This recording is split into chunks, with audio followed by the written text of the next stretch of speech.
Hey guys, it's Moss. So we are doing an independent cosplay video today, and it's going to be a Mossy's guide kind of thing. So we are going to be talking about cosplaying in public because that can be a little nerve-wracking for young cosplayers or just people that don't usually cosplay in public, or if you're like me, it's still nerve-wracking to this day and you've been doing this for far too long. So first things first, always go somewhere safe. Of course, you can't guarantee everywhere is going to be safe, obviously, for a cosplay photo shoot, but always be aware of your surroundings. You are not the only person in that space, especially if you are in public, and never go somewhere alone to do photos. I always recommend going in a group. We just did our skit for Halloween, and we weren't going to go and do the skit even though it was really just me and TJ doing it without having two more or even more than that people with us because we were going to be out in the woods around like dusk and later, so like safety kind of precautions like that. If you're someone who wants to do like night photo shoots, make sure you're somewhere well lit, or make sure you're following guidelines in certain places. I always recommend if you're going to go somewhere during the daytime, make sure it's super public, make sure there's people around. Going with that to making sure, like, even if you're somewhere during daytime, make sure you are in a well public place where if something does happen, there are other people around. I was at MatsuriCon in Columbus. I wasn't super familiar with Columbus, but we had found a cute little park and we were like, heck yeah, like let's take some photos here. And there was someone yelling interesting things at us. We had no idea if he was going to come at us or anything, so we ended up having to leave, and we really didn't get a lot of photos there. So no matter what cosplay you're wearing and whatever you're doing, your safety matters more than the shot. Kind of like that old saying, this is going to make me sound old, the do it for the selfie thing. It was 13. I don't know. If you're too young to remember that, I'm sorry. So, some great locations for cosplayers that are new to cosplaying in public include malls, mattering on what their guidelines are. If you are from Indiana like me, the zoo is a wonderful cosplay host. Just make sure you call ahead of time. They're pretty lenient on a lot of their stuff. They also don't allow masks, things like that. So just, make sure you find out what their regulations are. But they are great cosplay hosts. There are some other great locations. Parks, of course, are wonderful. Please support your local parks. Cosplaying there is a great way to do it because it shows other cosplayers these other locations. That's part of the reason that I'm always like, hey guys, we're doing photo shoots at the dunes or this park, that park, really cool places. I grew up in the outdoors, so I'm just like, yo, check out this place that I've collected places for photo shoots. So when in cosplay, it is important to remember that you have to be respectful to the people around you. A lot of people, they're in their day-to-day. They're not expecting to see someone in costume. So it can be a surprise, and not everyone reacts well to it. And it kind of matters kind of how you act that could, change the situation you could be in. Don't vandalize places, don't destroy places, things like that. Make sure you're following their regulations, don't be loud, make sure you're respectful to people walking through, don't block places, things like that. If you are asked to move away from a location, don't fight them, be like, oh yeah, no problem. There are other things too that we'll go into in a little bit, but basically, motto here, don't be an idiot. So with that, we're going to talk about how there is a place and a time for cosplay, and sometimes there's not. So it is important to kind of think about what kind of cosplay you're going to be wearing to a location. For me, I really don't cosplay a lot of cosplays that I would deem not publicly safe. I don't do a lot of cosplays that would be like an SFW or would kind of freak out other people. And when I say that, I don't mean like, a monster costume or whatever. I'm referring to dressing up like, I'm going to use Kevin as an example. I'm sorry, Kevin, I'm using you as an example. It's not bad, but you have the cosplay that I'm thinking of.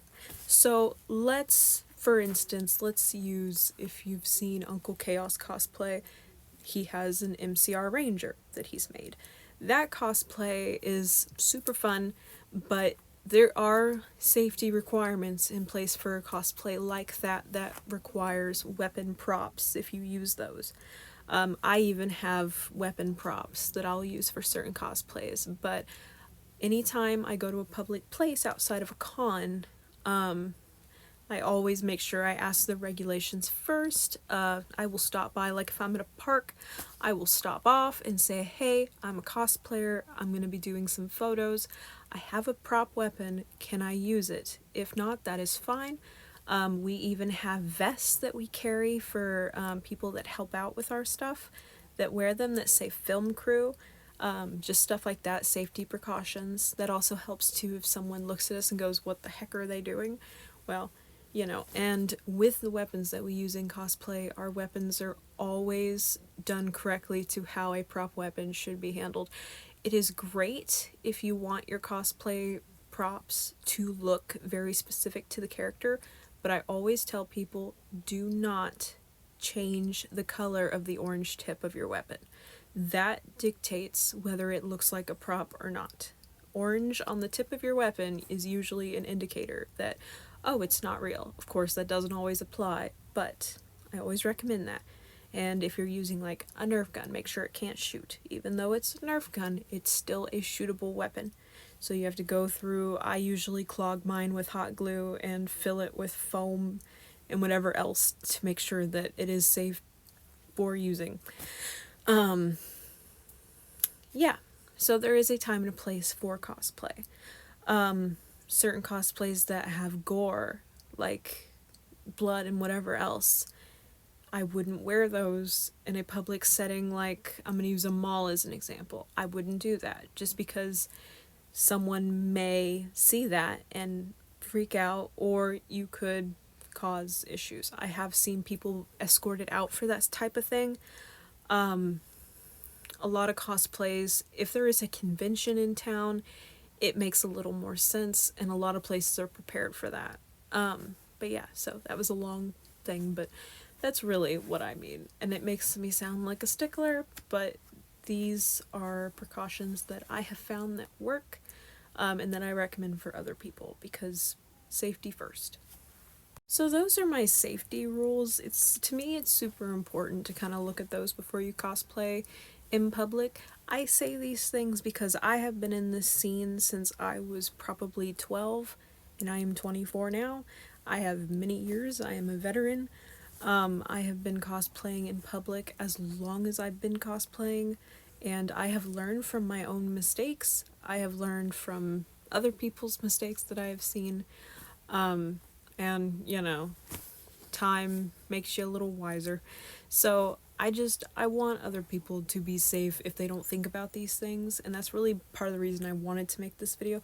Now let's get into the fun stuff about young cosplayers and trying to help you guys get some confidence when you cosplay in public. Alright, let's talk cosplaying in public, empowerment, courage, all that fun stuff. So with cosplaying in public, it is nerve-wracking, especially if you've never done it. I always recommend, if you aren't comfortable wearing something like this, start small, wear a closet cosplay. I always recommend that anyhow for young cosplayers. Choosing appropriate locations, safety, all that is kind of what we already went over.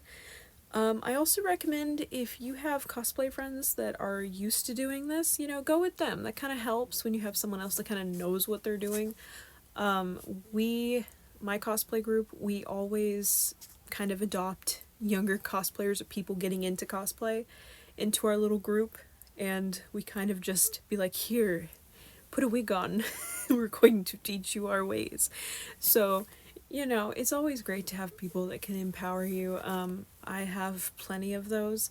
My Mossy Strawberry team is wonderful. They are always there behind the scenes, kind of helping me out with things like that, because I usually go to them first and be like, hey, do you guys like what I'm doing? And they go, yes, do it again, bitch. Sorry, I shouldn't have said that. Don't get mad at me, YouTube. I don't know what your regulations are anymore. But yeah, so that's really all I have. This was more of a safety kind of guidelines, but yeah, if you ever have cosplay questions, always feel free to ask. I am down for that. I am just the weird cosplay freak who has nothing else better to do. As you can tell from my background, there is cosplay everywhere. But yeah, so thanks for watching, guys. This was a Mossy Explains, Mossy Guide on public safety with cosplay. So I will do more of these for certain things. I just really wanted to do this one first.